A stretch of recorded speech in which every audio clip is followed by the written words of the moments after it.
22ನೇ ಕಂತು ಗೃಹಲಕ್ಷ್ಮಿ ಯೋಜನೆ 2,000 ರೂಪಾಯಿ ಹಣ ಬಗ್ಗೆ ಒಂದು ದೊಡ್ಡ ಅಪ್ಡೇಟ್ ಹಾಗೆ ಒಂದು ಸಿಹಿ ಸುದ್ದಿ ಅಂತ ಹೇಳ್ಬೋದು ವೀಕ್ಷಕರೇ. ಎಲ್ಲಾ ಗೃಹಲಕ್ಷ್ಮಿ ಫಲಾನುಭವಿಗಳು ವಿಡಿಯೋ ಕೊನೆ ತನಕ ನೋಡಿ. ಹಾಗೆ ವೀಕ್ಷಕರೇ, ಬಂಗಾರದ ಬೆಲೆ ಕೇಳಿದ್ರೆ ನೀವು ಭಾರಿ ಶಾಕ್ ಆಗ್ತೀರಾ. ಬಂಗಾರ ಬೆಲೆ ಸಾರ್ವಕಾಲಿಕ ದಾಖಲೆ ಮುರಿದಿದೆ. ಮತ್ತೆ ಎಲ್ಲೆಲ್ಲಿ ಕರ್ನಾಟಕದಲ್ಲಿ ಭಾರಿ ಮಳೆ ಆಗಲಿದೆ, ಯಾವ ಜಿಲ್ಲೆಗಳಲ್ಲಿ ಅಲರ್ಟ್, ಈ ಜಿಲ್ಲೆಗಳಲ್ಲಂತೂ ಭಾರಿ ಮಳೆ ಅಂತ ಹೇಳಲಾಗಿದೆ ವೀಕ್ಷಕರೇ. ಸೆಪ್ಟೆಂಬರ್ ತಿಂಗಳಲ್ಲಿ ಮತ್ತೆ ಗ್ಯಾಸ್ ಸಿಲಿಂಡರ್ ಬೆಲೆಯಲ್ಲಿ ಮತ್ತೆ ಇಳಿಕೆ ಮಾಡಲಾಗಿದೆ ವೀಕ್ಷಕರೇ. ಭರ್ಜರಿ ಗುಡ್ ನ್ಯೂಸ್ ಒಂದು ಸದ್ಯಕ್ಕೆ ಬರ್ತಾ ಇರುವಂತದ್ದು. ಈ ವಿಡಿಯೋ ನೀವು ಕೊನೆ ತನಕ ನೋಡಿ, ಮಿಸ್ ಮಾಡಬೇಡಿ. ಮತ್ತೆ ಇನ್ ಮುಂದೆ ಬೆಳ್ಳಿ ಖರೀದಿ ಮಾಡೋದಕ್ಕೂ ಕೂಡ ಹೊಸ ನಿಯಮ. ಬೆಳ್ಳಿ ಪ್ರಿಯರೇ, ವಿಡಿಯೋನ ಕೊನೆ ತನಕ ನೋಡಿ. ಎದಕ್ಕಂದ್ರೆ ಸೆಪ್ಟೆಂಬರ್ ತಿಂಗಳಿನಿಂದ ಶುರು ಆಗ್ತಾ ಇದೆ ಹೊಸ ನಿಯಮಗಳು. ಎಲ್ಲ ಡೀಟೇಲ್ ಆಗಿ ನೋಡೋಕ್ಕಿಂತ ಮುಂಚೆ ವೀಕ್ಷಕರೇ, ನೀವು ಕೂಡ ಗೃಹಲಕ್ಷ್ಮಿ ಯೋಜನೆ ಫಲಾನುಭವಿಗಳಾಗಿದ್ದರೆ ಬೇಗನೆ ವಿಡಿಯೋಗೆ ಒಂದು ಲೈಕ್ ಮಾಡಿ ಪ್ರತಿಯೊಬ್ಬರು ಕೂಡ. ಮತ್ತೆ ವೀಕ್ಷಕರೇ, ನಿಮಗೆ ಈಗಾಗಲೇ 21ನೇ ಕಂತು ಹಣ ಬಂದಿದ್ದರೆ ಬೇಗನೆ ಕಮೆಂಟ್ ಅಲ್ಲಿ ಎಸ್ ಅಂತ ಕಮೆಂಟ್ ಮಾಡಿ, ಇಲ್ಲ ಅಂದ್ರೆ ನೋ ಅಂತ ಕಮೆಂಟ್ ಮಾಡಿ. ಹಾಗೆ ನಮ್ಮ ಚಾನಲ್ಗೆ ಬೇಗನೆ ಸಬ್ಸ್ಕ್ರೈಬ್ ಬಟನ್ ಮೇಲೆ ಕ್ಲಿಕ್ ಮಾಡಿ, ಪಕ್ಕದಲ್ಲಿ ಕಾಣುವ ಬೆಲ್ ಐಕಾನ್ ಕೂಡ ಒತ್ತಿ. ಹೌದು ವೀಕ್ಷಕರೇ, ಸದ್ಯಕ್ಕೆ ಬಂದಿರೋ ಬಿಗ್ ಅಪ್ಡೇಟ್. 21ನೇ ಕಂತು ಹಣ ಜಮೆ ಆಯಿತು. 22ನೇ ಕಂತು ಹಣ ಜಮೆ ಬಗ್ಗೆ 2,000 ರೂಪಾಯಿ ಹಣ ಬಗ್ಗೆ ದೊಡ್ಡ ಬ್ರೇಕಿಂಗ್ ನ್ಯೂಸ್ ಒಂದು ಸದ್ಯಕ್ಕೆ ಬಂದಿರುವಂಥದ್ದು. ಗಣೇಶ ಹಬ್ಬಕ್ಕೆ 2,000 ರೂಪಾಯಿ ರಿಲೀಸ್ ಆಗಿದ್ದು ಇನ್ನು 15 ದಿನದಲ್ಲಿ ನಿಮ್ಮ ಖಾತೆಗೆ ಅಮೌಂಟ್ ಸೇರಲಿದೆ. ಅದಕ್ಕಿಂತ ಮುಂಚೆ 2 ಲಕ್ಷ ಅನರ್ಹ ಫಲಾನುಭವಿಗಳು ಪತ್ತೆಯಾಗಿದ್ದಾರೆ. ಎಲ್ಲ ಗೃಹಲಕ್ಷ್ಮಿ ಫಲಾನುಭವಿಗಳಿಗೆ ಇಂಪಾರ್ಟೆಂಟ್ ಮೆಸೇಜ್. ನೀವು ಕೂಡ ಏನಾದರೂ GST ಅಕೌಂಟ್ ಇದ್ದರೆ, ಬಿಸ್ನೆಸ್ ಮಾಡ್ತಾ ಇದ್ರೆ, ಮತ್ತೆ ನಿಮ್ಮ ಮನೆಯಲ್ಲಿ ಯಾರಾದರೂ ಟ್ಯಾಕ್ಸ್ ಪೇಮೆಂಟ್ ಮಾಡ್ತಾ ಇದ್ರೆ, ನಿಮ್ಮ ರೇಷನ್ ಕಾರ್ಡಲ್ಲಿ ಈಗ ಏನಿರುತ್ತೆ, ಹಸ್ಬೆಂಡ್ ಏನಾದರೂ ಟ್ಯಾಕ್ಸ್ ಪೇಯರ್ ಇದ್ದರೆ ಅಥವಾ ಅವರು ಏನಾದರೂ ಇನ್ಕಮ್ ಜಾಸ್ತಿ ಇದ್ದರೆ ಅವರು ಗೃಹಲಕ್ಷ್ಮಿ ಯೋಜನೆಗೆ ಅರ್ಜಿ ಹಾಕುವಂತಿಲ್ಲ ಅಂತ ಮೊದಲೇ ಅರ್ಜಿ ಫಾರಂ ಫಿಲ್ ಮಾಡುವಾಗ ಮೆಸೇಜ್ ಬಂದಿರುತ್ತೆ. ಆದರೂ ಕೂಡ ನೋ ಅಂತ ಟಿಕ್ ಮಾಡಿ ಏನಾದರೂ ನೀವು ಗೃಹಲಕ್ಷ್ಮಿ ಅರ್ಜಿ ಹಾಕಿದ್ದರೆ, ಅಂದರೆ ನೀವು ಟ್ಯಾಕ್ಸ್ ಪೇಯರ್ ಆಗಿದ್ದು ಅಥವಾ GST ಅಕೌಂಟ್ ಇದ್ದವರು ಮತ್ತು ನೀವು ಕೂಡ ಏನಾದರೂ ಶ್ರೀಮಂತ ಲೆಕ್ಕದಲ್ಲಿ ಬಂದಿದ್ದರೆ ಅಂಥವರು ಗೃಹಲಕ್ಷ್ಮಿ ಯೋಜನೆ ಹಣವನ್ನು ಪಡೆದುಕೊಳ್ಳುವಂತಿಲ್ಲ. ಆದರೂ ಕೂಡ ತುಂಬ ಜನರು, ಅಂದರೆ 2 ಲಕ್ಷಕ್ಕಿಂತ ಹೆಚ್ಚು ಮಹಿಳೆಯರು ಗೃಹಲಕ್ಷ್ಮಿ ಫಲಾನುಭವಿಗಳಾಗಿದ್ದಾರೆ. ಅಂಥವರನ್ನ ಹೆಸರು ಕೈ ಬಿಡಲಾಗಿದೆ. 2 ಲಕ್ಷ ಫಲಾನುಭವಿಗಳಿಗೆ ಗೃಹಲಕ್ಷ್ಮಿ ಯೋಜನೆಯಿಂದ ಕೋಕ್ ಅಂತ ಹೇಳ್ಬೋದು. ಅಂದರೆ ಅವರಿಗೆ ಸದ್ಯಕ್ಕೆ ಹಣ ಬರೋದಿಲ್ಲ ಅಂತಾನೆ ಹೇಳಲಾಗ್ತಾ ಇದೆ. ಅಂದರೆ 2,000 ರೂಪಾಯಿ ಅವರ ಅಕೌಂಟ್ಗೆ ಬರೋದಿಲ್ಲ. 2 ಲಕ್ಷ ಅನರ್ಹ ಫಲಾನುಭವಿಗಳಿಗೆ 2,000 ರೂಪಾಯಿ ಹಾಕೋದಿಲ್ಲ ಅಂತ ಹೇಳಲಾಗ್ತಾ ಇದೆ. ಮತ್ತೆ ಈಗ ಜುಲೈ ತಿಂಗಳ ಹಣವು ಕೂಡ ರಿಲೀಸ್ ಆಗಿದ್ದು ಸೆಪ್ಟೆಂಬರ್ 15ನೇ ತಾರೀಕಿನ ಒಳಗೆ ನಿಮಗೆ ಈ ಒಂದು 22ನೇ ಕಂತು ಹಣ ಬಂದು ಸೇರಲಿದೆ. ಯಾರಿಗೆಲ್ಲ 21ನೇ ಕಂತು ಹಣ ಬಂದಿಲ್ಲ ಅವರಿಗೆ 21 ಕಂತು ಮತ್ತು 22 ಕಂತು 2,000 ಪ್ಲಸ್ 2,000 4,000 ಒಟ್ಟಾಗಿ ನಿಮಗೆ ಸೆಪ್ಟೆಂಬರ್ ಮೊದಲ ವಾರದಲ್ಲಿ ಅಥವಾ 2ನೇ ವಾರದಲ್ಲಿ ನಿಮಗೆ ಬಂದು ಸೇರಲಿದೆ ಅಂತ ಹೇಳಬಹುದು. 15ನೇ ತಾರೀಕಿನವರೆಗೂ ನೀವು ವೇಟ್ ಮಾಡಬೇಕು. ಅಷ್ಟರ ಒಳಗೆ ನಿಮಗೆ 2,000 ರೂಪಾಯಿ ಗೃಹಲಕ್ಷ್ಮಿ ಯೋಜನೆ ಹಣ, ಅದು ಕೂಡ ಜುಲೈ ತಿಂಗಳ ಹಣ ಬಂದು ಸೇರಲಿದೆ. ಜೂನ್ ತಿಂಗಳ ಹಣ ಬಂದಿಲ್ಲ ಅಂದರೆ ಜೂನ್ ತಿಂಗಳ ಹಣವು ಕೂಡ ನಿಮಗೆ ಮೊದಲ ವಾರದಲ್ಲಿ ಬರಲಿದೆ ಅಂತಾನೆ ಇಲ್ಲಿ ಮಾಹಿತಿ ಸಿಕ್ಕಿರುವಂಥದ್ದು. ವೀಕ್ಷಕರೇ, ನಿಮಗೆ ಎಷ್ಟು ಕಂತು ಹಣ ಬಂದಿಲ್ಲ ಎಲ್ಲರೂ ಕೂಡ ಕಮೆಂಟ್ ಮಾಡಿ. ನಿಮ್ಮ ಕಮೆಂಟ್ಗೆ ನಾವು ಉತ್ತರ ಕೊಡ್ತೀವಿ ಕಮೆಂಟ್ ಮೂಲಕ. ಎಷ್ಟು ಹಣ ಬಂದಿಲ್ಲ ಅಂತ ಎಲ್ಲರೂ ಕೂಡ ಕಮೆಂಟ್ ಮಾಡಿ. ಹಾಗೆ ವೀಕ್ಷಕರೇ, ಇನ್ನೊಂದು big breaking news. Gas cylinder ಬೆಲೆಯಲ್ಲಿ ಮತ್ತೆ ಇಳಿಕೆ ಕಂಡಿದೆ ವೀಕ್ಷಕರೇ. ಆದರೆ 2 ಟೈಪ್ ಗ್ಯಾಸ್ ಸಿಲಿಂಡರ್ ಇದ್ದಾವೆ.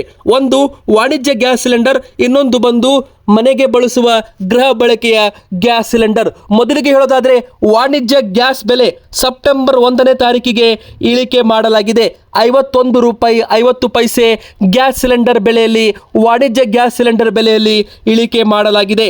ಹೌದು ವೀಕ್ಷಕರೇ, ನಮ್ಮ ದೇಶೀಯ ತೈಲ ಕಂಪನಿಗಳು ವಾಣಿಜ್ಯ ಬಳಕೆ 19 kg ಕಮರ್ಷಿಯಲ್ ಗ್ಯಾಸ್ ಸಿಲಿಂಡರ್, ಅಂದರೆ ಹೋಟೆಲ್, ರೆಸ್ಟೋರೆಂಟ್, ಪ್ರೈವೇಟ್ ಪರ್ಪಸ್ಗೆ ಯೂಸ್ ಮಾಡೋ ಈ ಒಂದು ಗ್ಯಾಸ್ ಸಿಲಿಂಡರ್ಗಳನ್ನು ಬೆಲೆಯನ್ನು 51 ರೂಪಾಯಿ 50 ಪೈಸೆ ಸತತವಾಗಿ ಕೇಂದ್ರ ಸರ್ಕಾರ, ಆಯಿಲ್ ಕಂಪನಿಗಳು ಇಳಿಕೆ ಮಾಡ್ತಾನೆ ಬರ್ತಾ ಇದೆ. ಹೌದು, ಹೋಟೆಲ್, ರೆಸ್ಟೋರೆಂಟ್ ಮತ್ತು ಆಹಾರ ಉದ್ಯಮಗಳಲ್ಲಿ ಸ್ವಲ್ಪ ಮಟ್ಟಿಗೆ ಇದು ಕಡಿಮೆ ಮಾಡಿದ್ದು ಒಂದು ಸೂಪರ್ ಗುಡ್ ನ್ಯೂಸ್ ಅಂತಾನೆ ಹೇಳ್ಬೋದು. ಮತ್ತೆ ವೀಕ್ಷಕರೇ, ಈಗ ಬೆಂಗಳೂರಿನಲ್ಲಿ 1,653 ರೂಪಾಯಿ ಆಗಿದೆ ಅಂತಾನೆ ಹೇಳ್ಬೋದು ಈ ಒಂದು ಗ್ಯಾಸ್ ಸಿಲಿಂಡರ್ ಬೆಲೆ. ಹಾಗೆ ಮನೆಗೆ ಬಳಸುವ ಗೃಹ ಬಳಕೆಯ ಗ್ಯಾಸ್ ಸಿಲಿಂಡರ್ ಬೆಲೆಯಲ್ಲಿ ಯಾವುದೇ ರೀತಿ ಏರಿಕೆನೂ ಇಲ್ಲ ಹಾಗೂ ಇಳಿಕೆನೂ ಇಲ್ಲ. ಅಂದರೆ 855 ರೂಪಾಯಿ ಪ್ರೈಸನ್ನು ಕಾನ್ಸ್ಟೆಂಟ್ ಮಾಡಲಾಗಿದೆ. ಅಂದರೆ 855 ರೂಪಾಯಿ ಬೆಲೆ ಏರಿಕೆನೂ ಮಾಡಿಲ್ಲ, ಇಳಿಕೆನೂ ಮಾಡಿಲ್ಲ ಅಂತ ಇಲ್ಲಿ ಹೇಳಲಾಗಿದೆ. ಮತ್ತೆ ವೀಕ್ಷಕರೇ, 3ನೇ ಬಿಗ್ ಬ್ರೇಕಿಂಗ್ ನ್ಯೂಸ್. ಬಂಗಾರದ ಬೆಲೆ ಸಾರ್ವಕಾಲಿಕ ದಾಖಲೆ ಮುರಿದೇ ಬಿಡ್ತು. ಹೌದು ವೀಕ್ಷಕರೇ, ಇಷ್ಟೊಂದು ರೇಟ್ ಜಂಪ್ ಆಗಿದ್ದು ಇದೇ ಮೊದಲ ಬಾರಿ. ಅಮೆರಿಕ ಮತ್ತು ಭಾರತದ ನಡುವೆ ಈ ತರ ಒಂದು ಸಂಘರ್ಷಗಳು ಆಗ್ತಾನೆ ಇದ್ದಾವೆ. ಹೌದು, ತೆರಿಗೆ ರೂಪದಲ್ಲಿ ಆಗಿರಬಹುದು, ಡೊನಾಲ್ಡ್ ಟ್ರಂಪ್ ಅವರು ಭಾರತದ ಮೇಲೆ ಹಾಕುತ್ತಿರುವ ತೆರಿಗೆಗಳ ಮೇಲೆ ಆಗಿರಬಹುದು, ಜಾಗತಿಕ ಮಟ್ಟದಲ್ಲಿ ಬಂಗಾರಕ್ಕೆ ಭಾರಿ ಡಿಮ್ಯಾಂಡ್ ಬಂದಿರೋದ್ರಿಂದ ಈಗ ಮತ್ತೆ ಬಂಗಾರದ ಬೆಲೆಯಲ್ಲಿ ಭಾರಿ ಏರಿಕೆ ಆಗಿದೆ ವೀಕ್ಷಕರೇ. ಹೌದು, 2 ದಿನದಲ್ಲಿ ಬರೋಬ್ಬರಿ 2500 ರೂಪಾಯಿ ಏರಿಕೆ ಆಗಿದೆ. ಈಗ 10 ಗ್ರಾಮ್ಗೆ ನೀವೇನಾದರೂ ಕೇಳಿದರೆ ಲೆಕ್ಕ ಹಾಕಿ, 10 ಗ್ರಾಮ್ 24 ಕ್ಯಾರೆಟ್ ಚಿನ್ನದ ಬೆಲೆ ಒಂದಲ್ಲ ಎರಡಲ್ಲ ವೀಕ್ಷಕರೇ, 1,05,880 ರೂಪಾಯಿ, ಅಂದರೆ 1,06,000 ರೂಪಾಯಿ ವೀಕ್ಷಕರೇ. ಸಾರ್ವಕಾಲಿಕ ಗರಿಷ್ಠ ಮಟ್ಟದಲ್ಲಿ ಬಂಗಾರದ ಬೆಲೆಯಲ್ಲಿ ಏರಿಕೆ ಕಂಡಿರುವಂಥದ್ದು. ಮತ್ತೆ 22 ಕ್ಯಾರೆಟ್ ಚಿನ್ನವು ಕೂಡ 97,050 ರೂಪಾಯಿ, 92,000 ರೂಪಾಯಿ ಇತ್ತು, 90,000 ರೂಪಾಯಿ ಇತ್ತು, 97,000 ರೂಪಾಯಿ. 22 ಕ್ಯಾರೆಟ್ ಚಿನ್ನ ಕೂಡ 1 ಲಕ್ಷ ಹತ್ರ ಬಂದಿದೆ. ಇನ್ನು 24 ಕ್ಯಾರೆಟ್ ಚಿನ್ನ 1,10,000 ಗಡಿಯತ್ತ ಸಾಗ್ತಾ ಇದೆ. ಇಷ್ಟು ಮಾತ್ರ ಅಲ್ಲ ವೀಕ್ಷಕರೇ, ಬಂಗಾರದ ಮೇಲೆ GST ಕೇಂದ್ರ ಸರ್ಕಾರ ಸ್ವಲ್ಪರ ಮಟ್ಟಿಗೆ ಕಡಿಮೆ ಮಾಡಲಾಗುತ್ತೆ ಅಂತ ಹೇಳಲಾಗಿತ್ತು. ಅಂದರೆ GST ಸ್ಲ್ಯಾಬ್ಗಳಲ್ಲಿ ಭಾರಿ ಪ್ರಮಾಣದಲ್ಲಿ ಏರುಪೇರು ಮಾಡಲಿದ್ದಾರೆ ಕೇಂದ್ರ ಸರ್ಕಾರದಿಂದ. ಆದರೆ ಬಂಗಾರದ ಬೆಲೆ ಸಾರ್ವಕಾಲಿಕ ಗರಿಷ್ಠ ಮಟ್ಟಕ್ಕೆ ತಲುಪಿರೋದು ಮಹಿಳೆಯರಿಗೆ, ಬಂಗಾರ ಪ್ರಿಯರಿಗೆ ಶಾಕ್ ಕಟ್ಟಂತಾಗಿದೆ. ಇನ್ನೊಂದು ಕಡೆಗೆ ಬೆಳ್ಳಿ ಪ್ರಿಯರಿಗೂ ಕೂಡ ಒಂದು ಬಿಗ್ ಬ್ರೇಕಿಂಗ್ ನ್ಯೂಸ್. ಒಂದಲ್ಲ ಎರಡಲ್ಲ ವೀಕ್ಷಕರೇ, ಒಂದು ವಾರದಲ್ಲಿ 15,000 ರೂಪಾಯಿಯಷ್ಟು ಏರಿಕೆ ಕಂಡಿದೆ ಬೆಳ್ಳಿ ದರ. ಹೌದು, 1,26,000 ರೂಪಾಯಿ ಆಗಿದೆ 1 kg ಬೆಳ್ಳಿ ದರ ವೀಕ್ಷಕರೇ. ಬಂಗಾರ ರೇಟ್ ಯಾವ ಥರ ಏರ್ತಾ ಇದೆ ನೋಡಿ, ಅದೇ ಥರ ಬೆಳ್ಳಿ ರೇಟ್ ಕೂಡ ಏರ್ತಾ ಇದೆ. ಇದು ಕೂಡ ಒಂದು ಬೆಚ್ಚಿ ಬೀಳಿಸೋ ಸುದ್ದಿ ಅಂತಾನೆ ಹೇಳ್ಬೋದು. ಮತ್ತೆ ವೀಕ್ಷಕರೇ, ಇನ್ನೊಂದು ಬಿಗ್ ಅಪ್ಡೇಟ್ ಇಲ್ಲಿ ಬಂದಿದೆ. ಬಂಗಾಳ ಕೊಲ್ಲಿಯಲ್ಲಿ ಮತ್ತೆ ವಾಯುಭಾರ ಕುಸಿತ ಕಂಡಿದೆ ವೀಕ್ಷಕರೇ. ಮತ್ತೆ ಕರಾವಳಿಯಲ್ಲಿ 5 ದಿನ ಭಾರಿ ಮಳೆ. ಸೆಪ್ಟೆಂಬರ್ ತಿಂಗಳಲ್ಲೂ ಕೂಡ ಕರ್ನಾಟಕದಲ್ಲಿ ಭಾರಿ ಮಳೆ ಆಗಲಿದೆ. 3 ಜಿಲ್ಲೆಗಳಿಗೆ 3 ದಿನಗಳ ಕಾಲ ಯೆಲ್ಲೋ ಅಲರ್ಟ್ ಹಾಗೂ ಆರೆಂಜ್ ಅಲರ್ಟ್ ಕೂಡ ನೀಡಲಾಗಿದೆ ವೀಕ್ಷಕರೇ. ಹೌದು, ಯಾವ ಜಿಲ್ಲೆಗಳಲ್ಲಿ ಅಲರ್ಟ್ ಅಂತ ನೀವು ಕೇಳೋದಾದ್ರೆ, ಸೆಪ್ಟೆಂಬರ್ ತಿಂಗಳಲ್ಲಿ 1ನೇ ವಾರದಲ್ಲಿ 3 ಜಿಲ್ಲೆಗಳಿಗೆ ಯೆಲ್ಲೋ ಅಲರ್ಟ್ ಕೂಡ ಕೊಡಲಾಗಿದೆ ಹಾಗೂ ಸ್ವಲ್ಪ ಜಿಲ್ಲೆಗಳಿಗೆ ಆರೆಂಜ್ ಅಲರ್ಟ್. ದಕ್ಷಿಣ ಒಳನಾಡು, ಉತ್ತರ ಒಳನಾಡಿನಲ್ಲಿ ಸಾಧಾರಣದಿಂದ ಹಗುರ ಮಳೆ ಆಗಲಿದೆ. ಹವಾಮಾನ ಇಲಾಖೆ ಪ್ರಕಾರ ನೋಡ್ತಾ ಹೋಗೋದಾದ್ರೆ, ಶೃಂಗೇರಿ, ಚಿಕ್ಕಮಗಳೂರು, ಕೊಡಗು ಸೇರಿ ರಾಜ್ಯದ ಕೆಲವು ಕಡೆಗೆ ಭಾರಿ ಮಳೆ ಆಗಲಿದೆ ಅಂತ ಹವಾಮಾನ ಇಲಾಖೆ ಹೇಳಿದೆ. ಬೆಂಗಳೂರು, ಮಂಡ್ಯ, ಮೈಸೂರು, ತುಮಕೂರು, ಚಿತ್ರದುರ್ಗ, ದಾವಣಗೆರೆ ಈ ಭಾಗಗಳಲ್ಲೂ ಕೂಡ ಮಳೆ ಆಗಲಿದೆ ಅಂತ ಹೇಳಲಾಗಿದೆ. ಮತ್ತೆ ವೀಕ್ಷಕರೇ, ಈ ತಿಂಗಳು ಕೂಡ ಭಾರಿ ಮಳೆ ಸುರಿಯಲಿದೆ, ಅಧಿಕ ಮಳೆ ಆಗುವ ಸಂಭವ ಇದೆ ಅಂತ ಹವಾಮಾನ ಇಲಾಖೆ ಹೇಳಿದೆ. ಭೀಕರ ಮಳೆಯಿಂದಾಗಿ ಈಗಾಗಲೇ ದೇಶಾದ್ಯಂತ ಸಾಕಷ್ಟು ಅವಾಂತರ ಸೃಷ್ಟಿಯಾಗಿರೋ ನಡುವೆ ಸೆಪ್ಟೆಂಬರ್ ತಿಂಗಳಲ್ಲೂ ಕೂಡ ಸಾಮಾನ್ಯಕ್ಕಿಂತ ಅಧಿಕ ಮಳೆ ಹಾಗೂ ಪ್ರವಾಹ ಸೃಷ್ಟಿ ಸಾಧಿಸುವ ಒಂದು ಹವಾಮಾನ ಇಲಾಖೆ ಮಾತು ಇಲ್ಲಿ ಬಂದಿರುವಂಥದ್ದು. ಅಂದರೆ ಇಲ್ಲಿ ದಕ್ಷಿಣ ಒಳನಾಡಿನಲ್ಲಿ ಈ ಬಾರಿ ಮತ್ತೆ ಕರಾವಳಿ ಜಿಲ್ಲೆಗಳಲ್ಲಿ ಹೆಚ್ಚು ಮಳೆ ಆಗಲಿದೆ ಅಂತ ಹವಾಮಾನ ಇಲಾಖೆ ಮಾಹಿತಿ ಕೊಟ್ಟಿರುವಂಥದ್ದು ವೀಕ್ಷಕರೇ. ಈಗಾಗಲೇ ನಿಮ್ಮ ಊರಲ್ಲೂ ಕೂಡ ಮಳೆ ಬರ್ತಾ ಇದ್ರೆ ನಿಮ್ಮ ಊರಿನ ಹೆಸರನ್ನ ಬೇಗನೆ ಕಮೆಂಟ್ ಮಾಡಿ.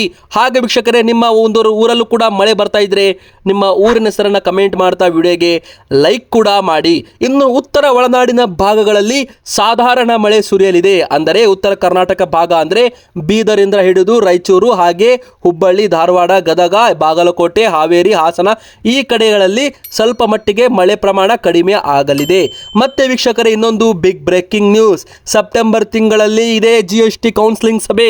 ಹೌದು ವೀಕ್ಷಕರೇ, GST ರೇಟ್ಸ್ಗಳಲ್ಲಿ ಭಾರಿ ಬದಲಾವಣೆ ಕೂಡ ಮಾಡಲಾಗ್ತಾ ಇದೆ. ಕೆಲವೊಂದು ಸ್ಲ್ಯಾಬ್ಗಳನ್ನು ಕೈ ಬಿಡೋ ಸಾಧ್ಯತೆ ಕೂಡ ಇದೆ. ಈ ತರ ಮಾಡಿದರೆ ಕರ್ನಾಟಕಕ್ಕೆ 15,000 ಕೋಟಿ ರೂಪಾಯಿ ನಷ್ಟ ಆಗುತ್ತೆ ಅಂತ ಖುದ್ದು ಮುಖ್ಯಮಂತ್ರಿ CM ಸಿದ್ದರಾಮಯ್ಯನವರು ಮಾಹಿತಿ ಕೊಟ್ಟಿರುವಂಥದ್ದು. ಹೌದು ವೀಕ್ಷಕರೇ, ಕೇಂದ್ರ ಸರ್ಕಾರ GST ವ್ಯವಸ್ಥೆಯಲ್ಲಿ ತೆರಿಗೆ ಹಂತಗಳನ್ನು ಚೇಂಜ್ ಮಾಡ್ತಾ ಇರೋದ್ರಿಂದ ನಮ್ಮ ಕರ್ನಾಟಕ ರಾಜ್ಯಕ್ಕೆ 15,000 ಕೋಟಿ ಪ್ರತಿ ವರ್ಷ ನಷ್ಟವಾಗುತ್ತೆ ಅಂತ ಅಂದಾಜು ಮಾಹಿತಿ ಹಾಕಲಾಗಿದೆ ಅಂತ ಖುದ್ದು ಮುಖ್ಯಮಂತ್ರಿ ಸಿದ್ದರಾಮಯ್ಯನವರು ಮಾಹಿತಿ ಕೊಟ್ಟಿದ್ದಾರೆ. ಈ ಒಂದು ನಷ್ಟವನ್ನು 5 ವರ್ಷದವರೆಗೂ ಕೇಂದ್ರ ಸರ್ಕಾರ ರಾಜ್ಯಗಳಿಗೆ ನಷ್ಟವನ್ನು ಭರಿಸಲಿ ಅಂತ ಸಿದ್ದರಾಮಯ್ಯನವರು ಕೇಂದ್ರ ಸರ್ಕಾರಕ್ಕೆ, ಮೋದಿ ಅವರಿಗೆ ಒಂದು ಒತ್ತಾಯ ಕೂಡ ಇಲ್ಲಿ ಮಾಡಿರುವಂಥದ್ದು. ವೀಕ್ಷಕರೇ, ಇಲ್ಲಿ ಏನಾಗಿದೆ ಅಂದರೆ 28% ಸ್ಲ್ಯಾಬ್ಗಳ ರೇಟನ್ನು ಚೇಂಜ್ ಮಾಡಿ 40% ಮಾಡಲಿದ್ದಾರೆ. ಅಂದರೆ ಐಷಾರಾಮಿ ವಸ್ತುಗಳಿಗೆ, ಲಕ್ಸರೀಸ್ ಗೂಡ್ಸ್ಗಳಿಗೆ ಮತ್ತಷ್ಟು ಹೆಚ್ಚು 12% ಹೆಚ್ಚುವರಿ ತೆರಿಗೆಯನ್ನು ಹಾಕಲು ಕೇಂದ್ರ ಸರ್ಕಾರ ಮುಂದಾಗಿದೆ. ಅದೇ ಥರ 5%, 0% ಹಾಗೂ 12% ತೆರಿಗೆ ಸ್ಲ್ಯಾಬ್ಗಳನ್ನು ಮತ್ತೊಮ್ಮೆ ಇಲ್ಲಿ ಬದಲಾವಣೆ ಮಾಡಲಾಗ್ತಾ ಇದೆ. 18% ಇದ್ದ ಗೂಡ್ಸ್ಗಳನ್ನು 12%ಗೆ ತರೋದು, 12% ಇದ್ದ ಗೂಡ್ಸ್ಗಳನ್ನು 5%ಗೆ ತರೋದು, ಅತಿ ಅವಶ್ಯಕ ವಸ್ತುಗಳನ್ನು 0%ಗೆ ಇಡೋದು. ಈ ಥರ ಕೇಂದ್ರ ಸರ್ಕಾರ ಸಭೆಯಲ್ಲಿ ಮಾತನಾಡಿದೆ. ಬನ್ನಿ ಇನ್ನೊಂದು ಬಿಗ್ ಬ್ರೇಕಿಂಗ್ ನ್ಯೂಸ್. ಈಗಾಗಲೇ ನಿಮಗೆಲ್ಲ ಗೊತ್ತಿರೋ ಹಾಗೆ ನರೇಂದ್ರ ಮೋದಿಜಿಯವರು ಜಪಾನ್ ಮತ್ತು ಚೀನಾಗೆ ಮೇಲೆ ಮೇಲೆ ಭೇಟಿ ಕೊಟ್ಟಿದ್ದಾರೆ. ಹೌದು, ಟ್ರಂಪ್ಗೆ ತ್ರಿಶಕ್ತಿ ಸಡ್ಡು ಅಂತ ಹೇಳ್ಬೋದು. ಈಗಾಗಲೇ ಅಮೆರಿಕ ವಿರುದ್ಧ ಏಷ್ಯಾದ ತ್ರಿವಳಿ ವಿಶ್ವ ನಾಯಕರು ಒಗ್ಗಟ್ಟು ಪ್ರದರ್ಶನ ಮಾಡಿದ್ದಾರೆ. ಭಾರತ ಚೀನಾ ಈಗ ಮತ್ತೆ ಭಾಯ್ ಭಾಯ್. 7 ವರ್ಷಗಳ ಬಳಿಕ ನರೇಂದ್ರ ಮೋದಿಜಿಯವರು ಚೀನಾಗೆ ಭೇಟಿ ನೀಡಿ ಇಲ್ಲಿ ಭಾಯ್ ಭಾಯ್ ಎಂಬ ಒಂದು ಘೋಷಣೆ ಮಾಡಿರುವಂಥದ್ದು. ಇಂಡೋ ರಷ್ಯಾ ಬಂಧಕ್ಕೆ ಶಕ್ತಿ ಸಿಕ್ಕಿದೆ. ಹೌದು ವೀಕ್ಷಕರೇ, ಈಗಾಗಲೇ ನಿಮ್ಗೆ ಗೊತ್ತಿರಬಹುದು, ಶಾಂಘೈ ಸಹಕಾರ ಶೃಂಗಸಭೆಯಲ್ಲಿ ಭಾಗಿಯಾಗಲು ಚೀನಾಕ್ಕೆ ಆಗಮಿಸಿರೋ ಭಾರತ ಪ್ರಧಾನಿ ಮೋದಿ ಸೋಮವಾರ ರಷ್ಯಾ ಅಧ್ಯಕ್ಷ ವ್ಲಾಡಿಮಿರ್ ಪುಟಿನ್ ಅವರನ್ನು ಕೂಡ ಭೇಟಿಯಾಗಿ ದ್ವಿಪಕ್ಷೀಯ ಮಾತುಕತೆ ನಡೆಸಿದ್ದಾರೆ. ಮತ್ತೆ ಅಮೆರಿಕ ತೆರಿಗೆಗೆ ಹೇರಿಕೆಗೆ ತಿರುಗೇಟು ನೀಡುವ ನಿಟ್ಟಿನಲ್ಲಿ ಹದಗೆಟ್ಟಿದ್ದ ಉಭಯ ದೇಶಗಳ ಸಂಬಂಧ ಸುಧಾರಿಸಿ ಶಾಂತಿ ಸ್ಥಾಪನೆ ಮಾಡುವ ದಿಕ್ಕಿನಲ್ಲಿ ಭಾರತದ ಪ್ರಧಾನಿ ನರೇಂದ್ರ ಮೋದಿಯವರು ಮತ್ತು ಚೀನಾ ಅಧ್ಯಕ್ಷ ಕ್ಸಿ ಜಿನ್ಪಿಂಗ್ ನಡುವೆ ಸಂಡೇ ಚೀನಾದ ಶಾಂಘೈ ಶೃಂಗಸಭೆ ವೇಳೆ ನಡೆದ ದ್ವಿಪಕ್ಷೀಯ ಮಾತುಕತೆ ಕೂಡ ನಡೆದಿದೆ. ಈ ಮೂಲಕ ಅಮೆರಿಕ ಅಧ್ಯಕ್ಷ ಡೊನಾಲ್ಡ್ ಟ್ರಂಪ್ಗೆ ಭಾರಿ ಸಡ್ಡು ಅಂತ ಹೇಳ್ಬೋದು. ಹೌದು ವೀಕ್ಷಕರೇ, ಭಾರತ, ಚೀನಾ ಮತ್ತು ರಷ್ಯಾ ಈ 3 ದೊಡ್ಡ ರಾಷ್ಟ್ರಗಳು ಇಲ್ಲಿ ಒಂದಾಗ್ತಾ ಇರುವಂಥದ್ದು. ತುಂಬ ದಿನಗಳ ಬಳಿಕ, ತುಂಬ ವರ್ಷಗಳ ಬಳಿಕ ಭಾರತ, ಚೀನಾ ಮತ್ತೆ ಈಗ ಭಾಯಿ ಭಾಯಿ ಎಂಬ ಒಂದು ಮಾಹಿತಿ ಖುದ್ದು ನರೇಂದ್ರ ಮೋದಿಜಿಯವರೇ ಚೀನಾದಲ್ಲಿ ಈ ಒಂದು ಹೇಳಿಕೆಯನ್ನು ಕೊಟ್ಟಿರುವಂಥದ್ದು.